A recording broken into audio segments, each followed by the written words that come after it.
Pemirsa, hubungan bilateral Indonesia dan Amerika Serikat dalam sektor ekonomi secara global semakin berkembang. Bagaimana kelanjutan hubungan bilateral tersebut di bawah kepemimpinan Prabowo Subianto?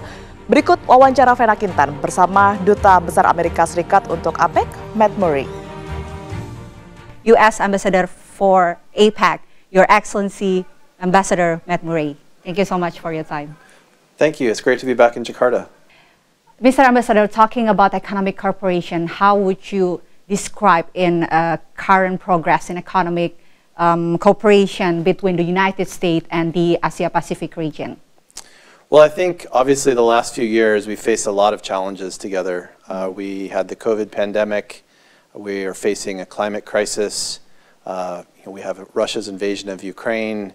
There's also been economic slowdown globally, and that's really impacted all of us. And I think that with all of those challenges, Asia-Pacific economic cooperation is even more important because we need to be able to talk with our key partners like Indonesia to be able to take steps to have a region that is more open on trade and investment, that makes progress on innovation and digitalization, and also really aims for sustainable and inclusive growth so that we can put our economies on stronger footing. And APEC, as a consensus-based, non-binding organization, which accounts for half of global trade and 60% of the world's GDP, is a really great forum where we can make progress there. And so it's one of the reasons we were also very excited to be able to host APEC last year in 2023. Okay.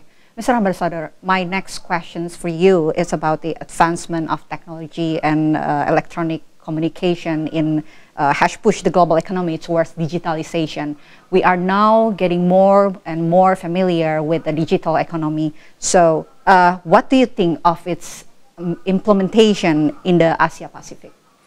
I think generally speaking, it's very uneven. And the reason I say that is because, first of all, when we consider the digital economy, we have to think about everything that includes, right?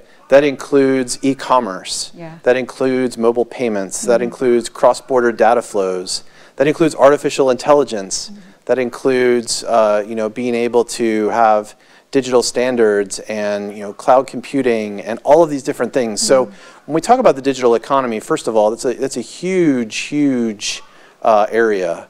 And so then what that means is, when you look at how each economy is dealing with the digital economy and all the pieces of it, you're going to have uneven implementation or different views. One of the things I've said before is that if you took a poll of the 21 Asia-Pacific economies, you might get 21 different answers on what a healthy digital economy looks like. But again, I think that's one of the really important roles for APEC, is to be able to have a discussion about where we see things in common, where we see challenges, how we can implement these areas more collectively and be able to come together and promote investment in the digital economy in all of our, all of our countries and then across the region as a whole. Okay. What do you think are the prospects of the economic cooperation with the new Indonesian administration? Well, I think one of the first things the new president will do will be to go to Peru for the APEC Leaders Week in November. So just a month away.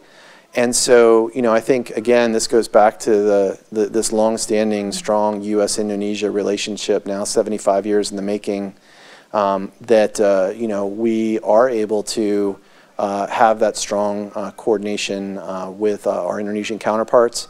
Just over the last 3 years, we've made so much progress. You mentioned IPEF. Indonesia's now also started the OECD accession process. There was obviously the APEC meetings that we hosted last year. Just before the APEC meetings in San Francisco, President Jokowi visited the White House. There's been a lot of progress in these areas, and so we're looking forward to continuing to work with the new president on all of these issues. Again, whether it's trade and investment, innovation and digitalization, strong, secure, sustainable, inclusive growth. These are all areas where, again, we need that partnership with Indonesia in order for it to be successful. Well, thank you so much, Ambassador Matt Murray, for your time. It was really nice talking to you. Great. Thank you so much.